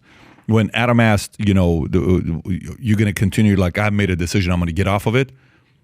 4 years, of being testing with this different things, to get off, you're gonna need to get off with somebody that's watching and monitoring, because like you said, I don't know the side effects. I've only been doing it for 4 years. That was a perfect answer. It's like, I've been doing it for 4 years. Yeah, and it's not easy to get off of stuff. It's a challenge, and it's best to have somebody very close that's telling you what to do when you are getting off of this stuff. I got a brilliant friend who knows a lot about this. Where do you live? You live in Austin, right? You're in Austin? Or? I'm between Houston and Dallas. But, okay, got it. I just also want to say, this is my plan to do that. This might not work out, but this is my plan to do this. And I believe... Meaning getting off of it may not work out. Yeah, it might not work out. Meaning you may get back on it. You know what? Again, this is not my intention, but like, let's say it's been 3 or 4 months. Let's say that I have no cognitive ability. My physical bit, I've just the wheels. You're gonna feel it, bro. I'm just telling you. I've been reading. I've been reading, and I'm like, oh my god, like this is. Are you in contact with any major bodybuilders or no? No. Okay. Are you open to the idea of talking to somebody? Absolutely. Okay. Would you mind if I put you in contact with a couple? I would appreciate it. Yeah, I will, because they can tell you stuff I can't. And I'm going to put you in contact with like the main guys that they'll talk to you about this, because I would not suddenly. There's certain things you can do cold turkey. I don't know if it's that helpful. I got to tell you something funny. So this morning, I don't know if it was Andrew Schultz or one of his co-hosts said, "When's the last time you did steroids?" And I said, "Oh, I had a shot on Saturday." I go, "Oh shit, you know what? Actually, today I did growth hormones every day. I did growth hormone today." And this is the thing, like, I know that you can't just come off of it cold turkey. Yeah. You know, I know that there's a plan, there's a way to do it, an intelligent way to do it. I also know it's going to be, what I've read, it's really hard to do. And I'm sure there's best practices, you know, to transition to at least lessen that. But what I'm really hoping to do is, like, I'm going to give that everything. I'm going to give that a shot. Yeah. Just be before you, because, okay, so right now there's a few things that is going on that you're going through. You're going through something that you've never gone through before, which is what? Public apology. Let me go talk to a few of the guys that I respect, and they're going to be able to do this in a respectful manner. Just make sure you're not making commitments that's going to be very hard to, and don't say it publicly, because there's he did it again. So it's just like what you just said. I don't know what's going to happen. All I'm saying is, if you want to get off of weed, you know how they say, like, you got to, when you're dropping a bad habit, you got to replace it with something else. Okay, there's a big difference of getting off of steroids and stop drinking alcohol or stop smoking weed. You get off of weed, okay, maybe you're going to chew or smoke cigars or something that you're replacing it with. There is no replacing growth hormone and steroids with something else that's going to fill the need in your body. That's not, because weed is not dramatically, you know, or... This is my thought. You get what I'm saying with this? Maybe I'm wrong about this, but I'm convinced that it's my obsession with overtraining that's screwing up my hormones. You know, that I think that if I can fix a way and find a way to not have to do this 2 or 3 times a day, and just do it at least once a day. I think if I do it once a day, get into the gym at least once a day, and not do 2 or 3 times a day, I think, because overtraining clearly has an effect on your hormone profile. And again, I know that there's a whole other thing to consider about, I'm not producing any of my natural stuff right now. You know, there's a negative feedback going on. How am I going to get my own natural stuff going on? But then it's really addressing the root cause. And I believe the root cause is really these self-worth things that I got to deal with and I got to go deep with. But then I also got to say, listen, I'm not going to go into the gym 2 or 3 times a day. You know, I know that I got to figure out a way to sleep. I know that I got to figure out a way to recover. I know that I got to figure out a lot of this stuff. Any connections with anybody who has experience with it? Oh, dude, I'm going to give you the right people, and you talk to them. And my recommendation is to be very methodical with the right support before you go through this transition, bro. I'm just telling you, I saw one guy go through it.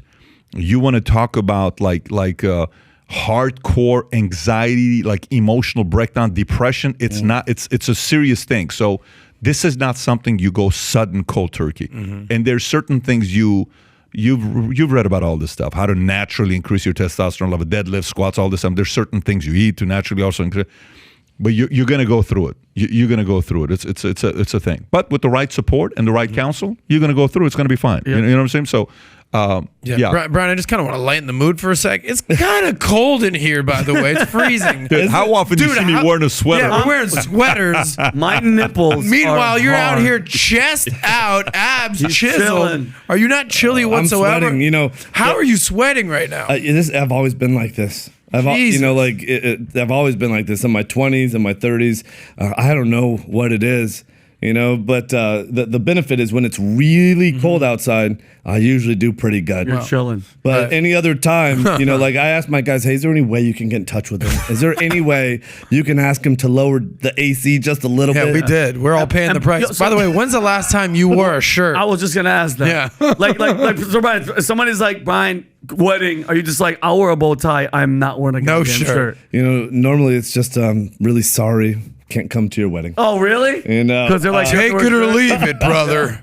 You know, I haven't had to figure that out yet. I don't wear a shirt very often. I got Yeah. you. You know, and by the way, this was a thing way before social media. I didn't wear a shirt. Yeah. And so a lot of people say, hey, why don't you wear a shirt? There's a lot of reasons why I don't wear a shirt. You know, I mean, part of it is when I explain, you know, the primal, raw, first version self, your undomesticated self. You know, show me how you look bare chested. You know, reveal to me. You want to go right now, brother? Your philosophies, your principles. Let's have a conversation.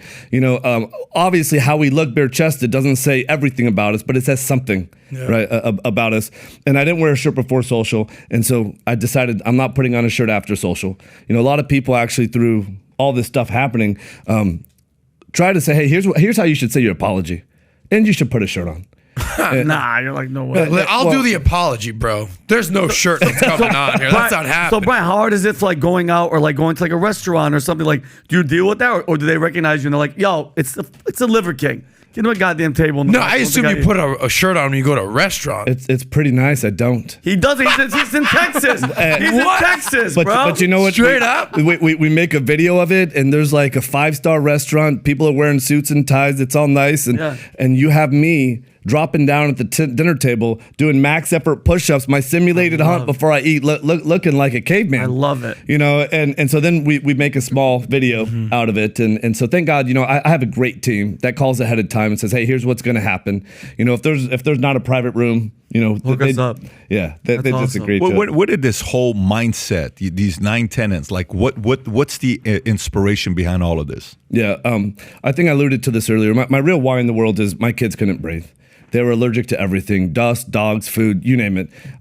They would go into this anaphylactic shock. They couldn't breathe. They were taking ambulance trips to the hospital. We had to use EpiPens. Doctors kept giving the same bullshit solutions. Both of them? Both of them. And where were you living when this is happening?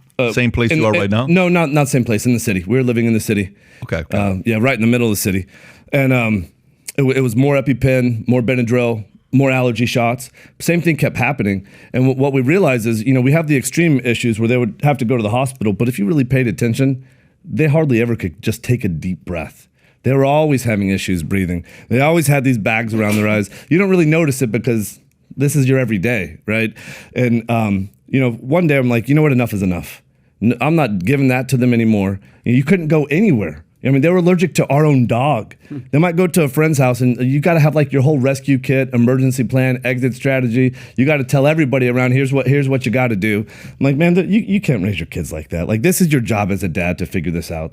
And so with enough research, I came upon this like ancestral living principle, that these forces that enabled us to be healthy, these robust, strong, healthy individuals since the beginning of time. Maybe we still need these things, right? Which are sleep, eat, move, shield, connect, cold, sun, fight, and bond. But primarily I said, you know what? Let's start with eat. What if what we're feeding them, what if what I'm feeding them is creating these issues? And so we just got rid of all the processed foods. It was like overnight. Liver Queen did it. She threw away. I couldn't believe it either because I like to eat a lot of ice cream. You know, I mean, at the time I was like, I would do a whole container, you know, and I couldn't believe it. I'm like, well, hold on. You know, Time out. I'm never going to do that again. And so she got rid of absolutely everything. And so through that transition, you know, like she would put chiefly liver and bone marrow and egg yolks in front of them. You think they want to eat that? Of course not. Especially raw. Forget it. They wouldn't touch it. They wouldn't touch it. And she would make bone soups. They wouldn't touch it. After 3 or 4 days of not eating, you know, they started eating it. They were hungry. And then they wanted more of it. And then immediately, like, we saw the lights come on. And we saw this personality, this vibrancy that we had never seen before in them. It's like, how dulled down were they? And we didn't know this until going through this process. And I'm like, holy shit, you know, maybe this eat ancestrally works. And so I had read this in a book in Sally Fallon's Nourishing Traditions. There's a couple of other books that we had read at that time, but that was a landmark book for us. And then we started to think, okay, from first principle thinking, what else are we missing? You know, like our kids are going from the house to a car to another building, right? And they're not getting outside. And when they're outside, we're putting sunblock on them. How much sun are they getting? Did we evolve with sun? You know, there's so many of these things, you know, first principle thing. I'm like, okay, what did we get right? What did we get wrong? How can we expand upon this? And so we started to go and visit with these tribes in the Amazon, in Africa, in Mongolia, to study their ways, to see if we can validate the 9 ancestral tenets, maybe expand upon the 9 ancestral tenets. So when we figured this out for our kids, you know, I thought, okay, like what kind of piece of shit doesn't share this with the world? Yeah. So that's when I'm like, okay, this is what we're going to do. From now on, every company is going to be about teaching the 9 ancestral tenets. And so, really, it just took off from there. And it killed all the grass-fed, grass-finished, from the bone marrow to the steak. I do all of it. I get all frozen and shipped. You get it from him, from his company? No, the Heart and Soil, 100%. That's what I'm going to talk about sponsorship. Oh, you get all this? It 100%. We're living in like you said, grass-fed. The bone marrow. I've tried the raw, but so I just by itself. I put on top of the steak.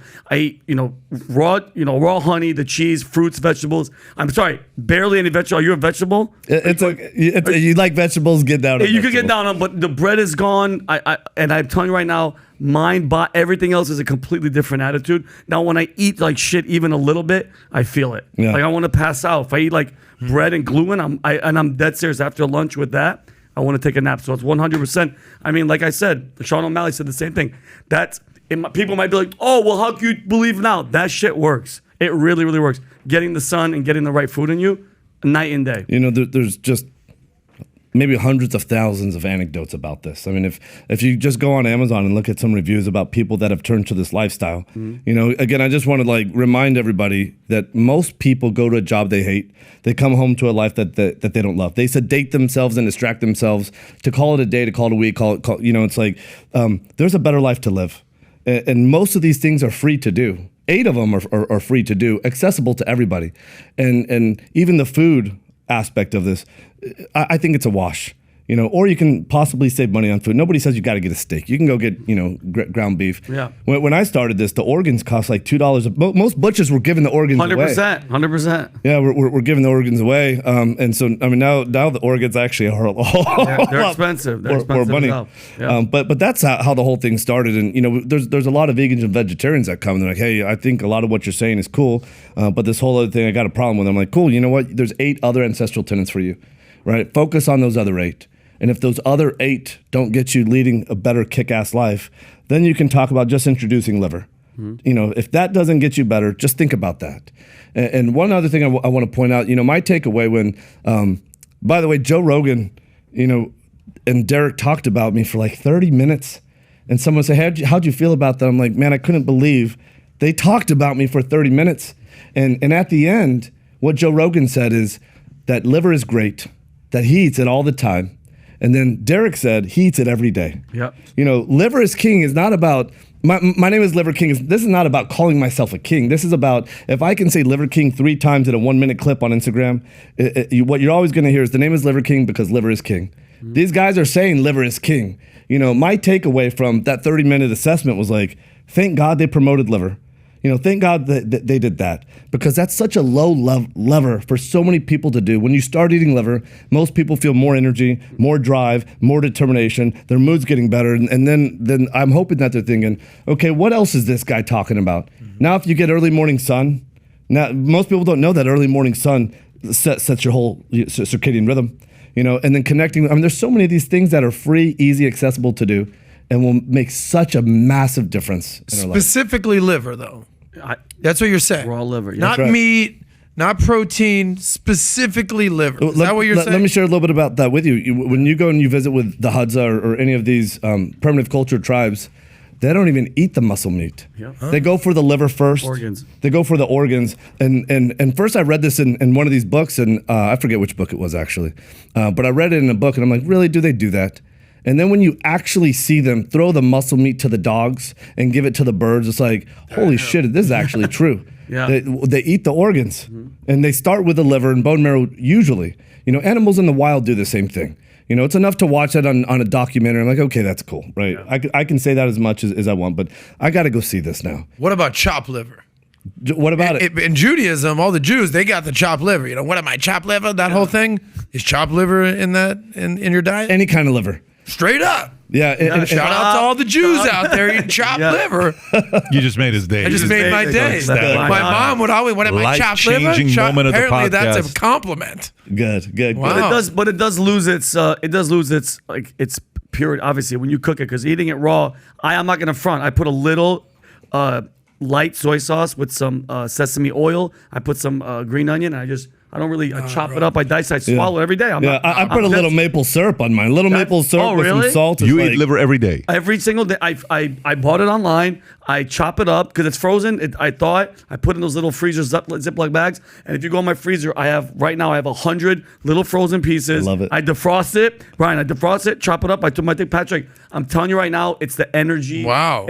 I swear. And people in the office like, yo, is Vinny on cocaine? I'm like, no, I'm on liver, bro. We got the Liver King. I'm on liver, bro. And the Liver Prince here right now doing their thing. I'm on liver, bro. And then like in the morning, it's funny. Somebody today, Rob, when you pulled up today, what was I doing? You were standing out and getting sunlight. Come on, bro. I was like this. No, and but tell him what the hell are you doing? But tell him what he was wearing though when he was doing this. A He was G-string, naked. but that has nothing to do that's the with part getting the sun at 7, 8 o'clock in the morning. But no, but I like. Bro, I had no idea who you really were as a person. I know you're going through it, but bro, I really hope. I think obviously what Pat said, it's gonna change. People change their minds, but all around you're a good dude. And I see like the past of the no father and the story and who you are and how you're gonna be with your sons. And I think God. I'm a Christian. I'm not an overly religious guy. Everything happens because it's a plan, and you're going through it right now. You're gonna be fine. I really do believe it, 100%. Thank you. So when it comes down to, you were saying that we were living in the city at the time before we left the city. What city was it when you were talking about your kids, your boys? Houston. Oh, you were living in Houston. Got it. Yeah, I have a hard time with San Antonio. You know, Charles Barkley has a hard time with San Antonio for a different reason. I grew up in San Antonio. Did you really? Yeah. I went to San Antonio. Every time I went to San Antonio, I would end up in the emergency room. Fighting? And finally, I'm like, what the hell is going on with San Antonio?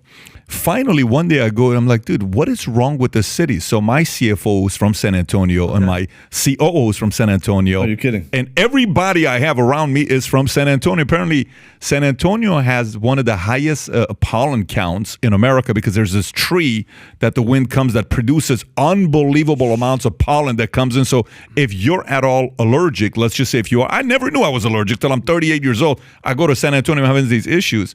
But that's why I thought maybe you were talking about San Antonio, because San Antonio and I don't get along. Yeah. Different reasons against for Barkley, but I can't get along. That's why I was Remember stationed the Alamo, that's where I was PBD. stationed. I was in the United States Air Force. Alamo. I was at San Antonio, Lackland Air Force Base, and I'm allergic to what you were talking about. And then about the heat. People don't realize what real heat is when it's black flag Antonio. on the base. You're standing at attention. People just drop left and Vinny, right. Brother. for people who lived in Iran, There's no Texas is cold.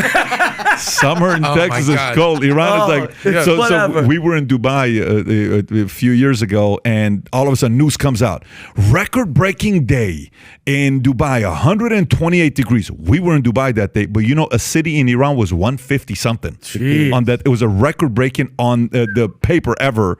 If you pull up the day, it'll tell you exactly when we were in Dubai. Let me guess the date.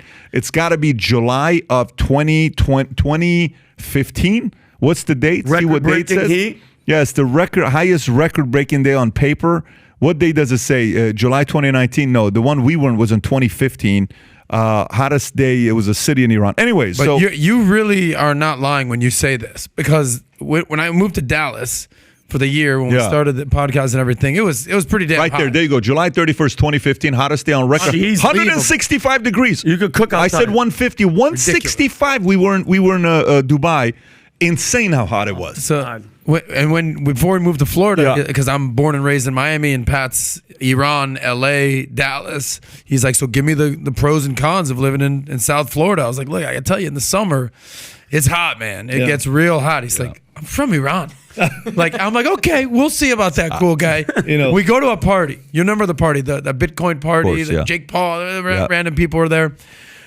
And I'm hot. It's hot. I'm like sweating at the party. Pat is there, jacket on, not sweating whatsoever. Yeah. Wow. And I'm just like, Pat, you could take the jacket off. You're like, is it hot out? It's just me. You don't here. sweat, bro. No, and I'm Middle Eastern. I should sweat. Yeah. I don't sweat, This is ancestral tenet 6.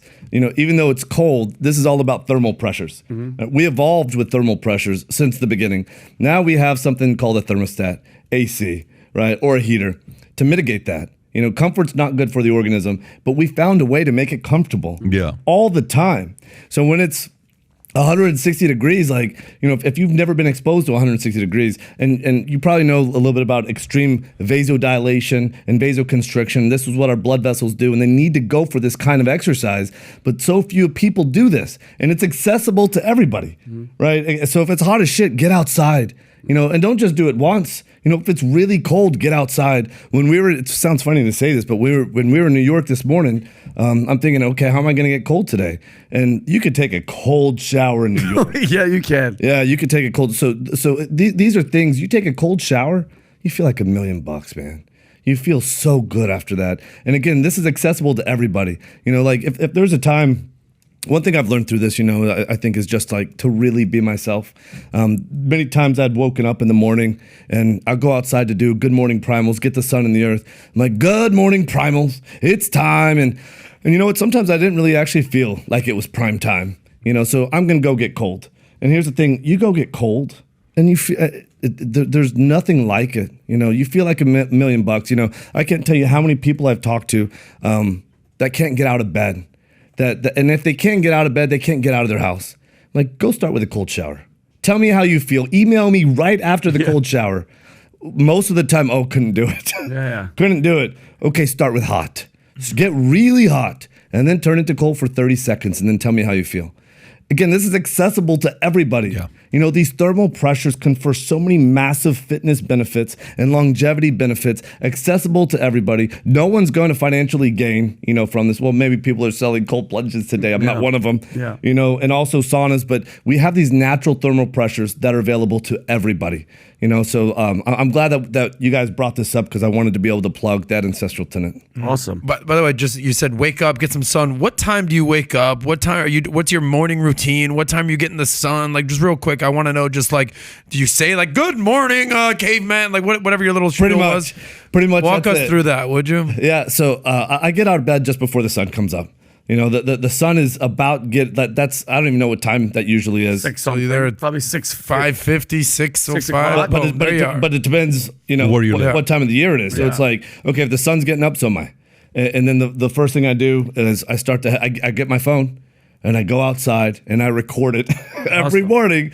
Good morning, primals. It's prime time to start the day. Here's my win from the previous day. I'm sharing my win. You better share your win back. This is how we create the winning mindset, the winning ecosystem. If you have any negative Nancys, you tell them to hold. We're sharing wins right now. And now it's prime time to stack the sun in the earth. Get the sun on you, through the eyes, on the face, on the skin. This is going to set your biocircadian rhythm so your body and brain know when to be alert and awake versus sleepy and sleeping. Get your bare feet connected, anchored, grounded into the earth. And you don't have to do it for 20, 30 minutes, right? 2 minutes is better than none. Exactly. 5 minutes is better than 2. Just some connection to the earth. And then I go piss on my favorite tree. and Fuck a toilet. Yeah. Toilet schmoilet. Well, and then I get into the gym, and that's my By morning. what time are you in the gym? It's usually between 7:30. So that's your morning. You're doing primal stuff. You're walking in the sand. He's a man's man, dude. By the way, when you go piss on this tree, is this tree now one of these Yosemite type trees that just like has the best liver? That thing is just, you know what I'm saying? all these regular ass What does trees this are tree one look like? Yeah, massive 2 years later, this tree's like, it's just yoked. yeah. Well, By the way, your neighbors, you have neighbors that see you. There's Brian again, pissing on that tree. Just we live on talking a lot to him. of So acreage. Yeah, He's out in the- neighbors. I'd be remiss if I didn't ask you about the beard, bro. I mean, how long you been growing that thing? What are you hiding under there? You know what? I don't even know what's under there. I don't even know. It gets long, and Liver Queen takes a machete to it, and we make a little video. Okay, it's time for a trim. Yeah. She does the hair, she does this, and it's great because it's not easy to cut with a machete, and it just feels great to have her doing that, and a lot of it's for the content too. It's like, okay, let's do that. It's usually once or twice a year she'll take a trim to it. So you do trim the beard. Oh yeah. This is weird, but is that the only place you trim? Oh, I do no trimming. Okay. No trimming, no shaving, nothing on the chest. Yeah. They asked me this morning if I shave my back or if I wax my back. I'm like, no. Okay. And listen, if you want to do that, fine. Yeah, it's all Penny, help him out here. But I'm actually, it's weird. My brother's hairy in the back and weird. You're other the Middle Eastern has hair all over your back or in patches. I got lucky. I got no hair. Yeah. Yeah, you're not The liver. It's My probably the dad on his back, he looks like he's related to a gorilla. Hey, Like at the zoo, they're like, he's gonna "Put him back laugh in when there." he sees this. I He's will gonna not crack up. allow you to say anything bad about No, Papa but he will No. say he will proudly say that's because I'm a real man. It's great. 100%. But his son doesn't have no. So you know, for most Assyrians, Middle Easterns, they're legit. Now for you can grow full blown beard. My beard. I can't. You can't. No, I don't have a. No, listen, this is. If you ever see, I did a couple videos when I had beards. Just look at it. I can't. Never seen you with a beard. You That's guys right. are gifted, man. You guys have. I used to see you with a great full head of hair like a week ago. Then you said, "Screw it, I'm going got with a this." haircut, man. I'm I like good it with this short. haircut. Is where I'm at right I now. like it short. Yeah.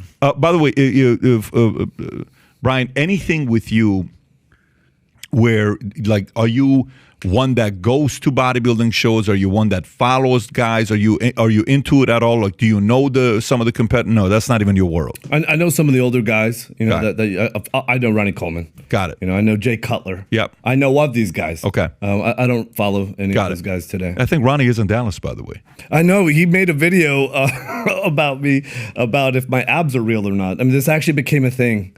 You know, that if I had real abs and then if I had ab etching done and all this ridiculous stuff, you know, and What does your abs feel like? Like if somebody touches it right now, it just feels like muscle? Well, here's the thing. I mean, I'm flexing my abs right now.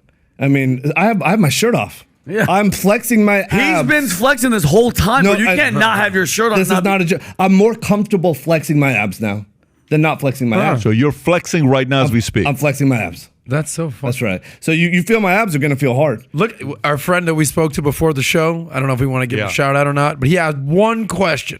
He said, ask the Liver King about his abs and if they're real. 100%. They have to be real. That was his one question, our buddy who is a big bodybuilder guy.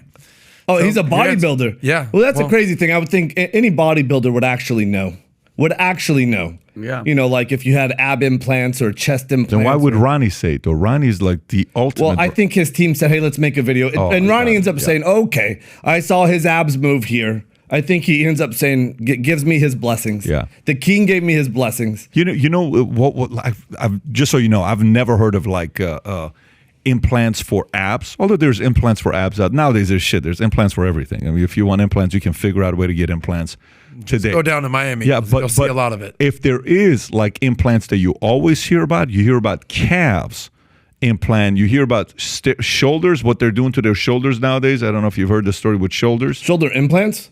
Oh yeah, The delts? the, Delts? the, Yeah, the that's stuff weird. they put there for the delts. Like, you know, some couple guys got criticized for that, but it's Right there. typically Rob, calves. pointing at Rob. Wow. Calves implants is what you get in triceps. You know, there was a time in high school, this guy had incredible calves, and at the gym, I remember saying to him, "Holy shit, man! Like, what do you do?"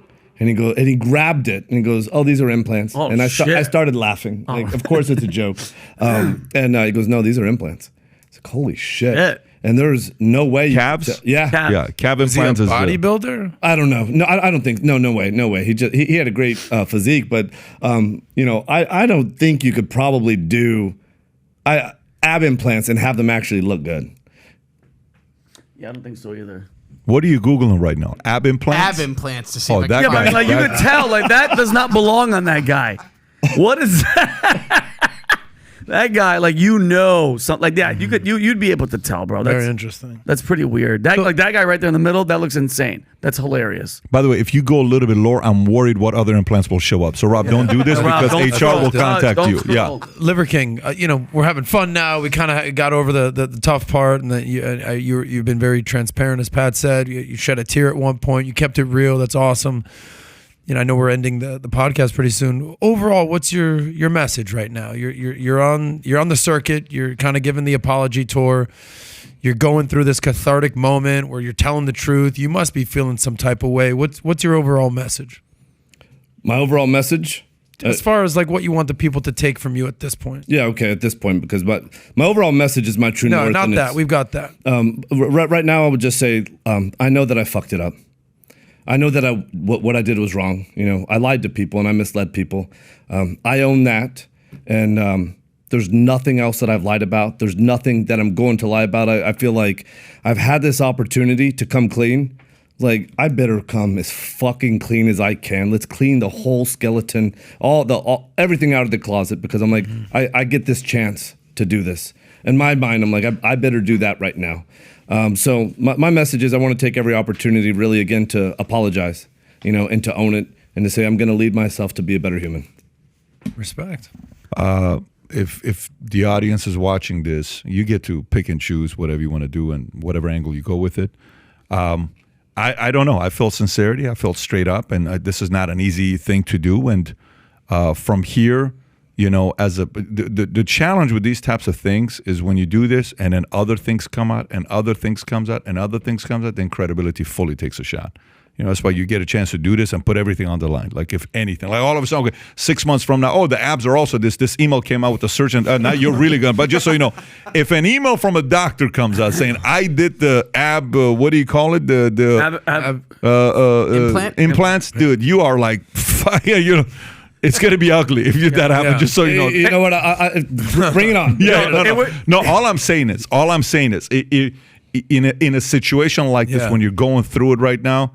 It's like, here's what's out there. Outside of this, dude, this is what I'm dealing with. Here's what I got. Let her rip. Let's go and move on. And the audience can, like the relationship with the fan and you, they're going to go through it. I'm going to put you in contact with the guys that I talk to privately. I'm not even going to disclose who I put you in contact with. These guys won't even know who they're going to be. I'm just going to text you and them. You guys can talk, and it'll be between you, myself, and the other guys that I put you in contact with. You feel comfortable telling people, and they feel comfortable like they're telling people, great. Yeah. But that's between you and them to release that to people. By the way, Pat is absolutely right. By the way, what he's saying is absolutely right, because in politics, they call it a drip campaign. All right, we're going to release this. Boom. All right, let's see if they break. Boom. We're going to release this. See if they break. Boom. So I think if you're clearing out the closet, you'll be good. Now, if I find out that beard is fake, Liver King, if he took we're that off, gonna have a problem. If he took that off right now, we're leaving. Yeah, like I'm leaving. A Scooby-Doo All right, fine, situation. Patrick. Scooby-Doo just rips it off. It was Old Man Withers. Well, but anyways, look, sometimes this is what I told one time when I was sitting down with a couple of the guys that, they're going through what they're going through with their family, and all of a sudden some public humiliation you go through. If the wife sticks around, family sticks around, no one knows you better than those people, okay? All the other people in the world, they think they know you.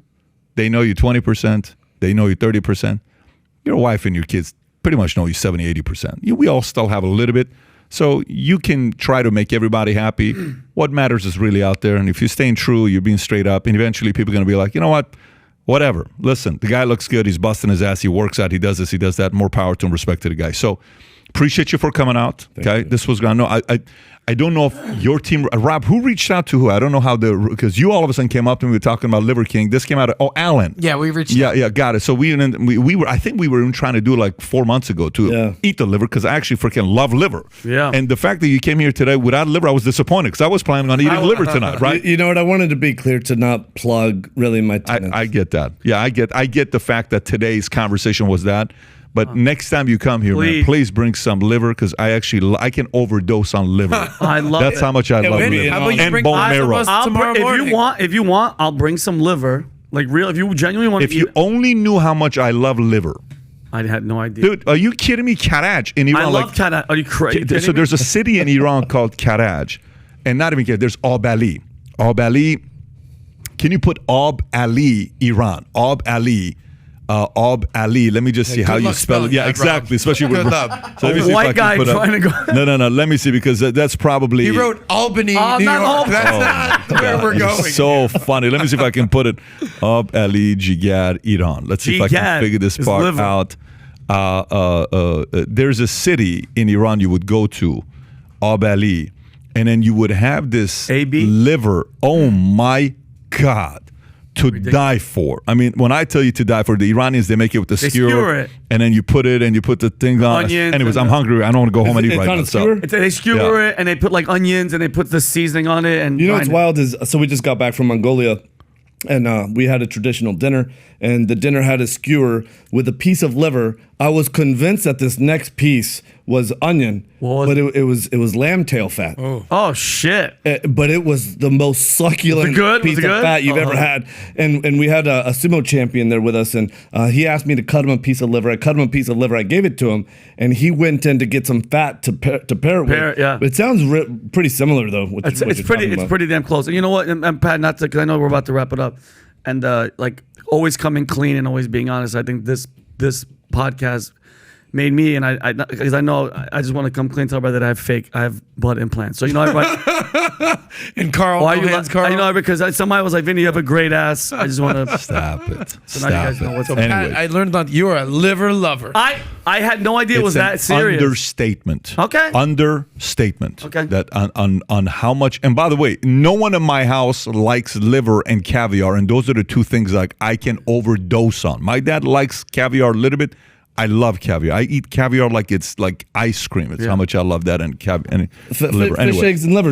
This is such a big deal to me. A lot of people ask me about, okay, what are 3 things in business you can do, to start kicking ass in business? I'm like, hold on a second. You've missed all the fundamental things. Are you eating liver? Right? And if you're not eating liver, right, I'm like, do you know how many fundamental things you can do to kick ass in life that will allow you to scale and lead better in business? And when I say that my name is Liver King because liver is king, I know I can't do this by myself. I need 100 people that are also the Liver King promoting liver. And so now that we've talked about this now, it's official. You're the Liver King.